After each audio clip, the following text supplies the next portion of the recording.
Balita naman sa mga lalawigan.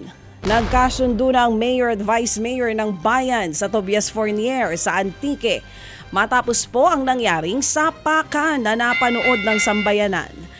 Napag-usapan ni na Mayor Ernesto Tahanlangit III at Vice Mayor Jose Maria Fournier na mga opisyal na ng Municipal Social Welfare and Development ang pamamahagi ng ayuda.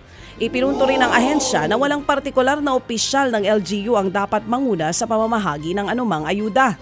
Nag-ugat po yan matapos ang pagtatalo sa pamamahagi ng food pack sa mga residente sa gitna ng matinding init ng panahon.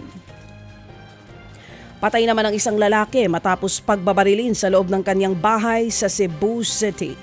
Kinilala po ang 35 anyos na biktimang si Edmundo Dayaw ng barangay Mambaling. Ayon sa pulisya, dalawang armadong lalaki ang pumasok sa bahay ng biktima saka ito pinagbabaril. Agad namang namatay ang biktima matapos tamaan ng bala sa ulo at dibdib. Kinumpirma rin ng mga otoridad na dating nakulong si Dayaw dahil sa kaso ng iligal na droga. Labis naman ang hinagpis ng asawa sa sinapit ng biktima. Patuloy ang pagtugis sa mga otoridad sa itinuturing na nasa likod ng pagpatay. Umabot naman sa mahigit 8,000 at 500 pampasaherong jeepney ang nag-consolidate sa Western Visayas matapos mapaso ang April 30 deadline ng LTFRB.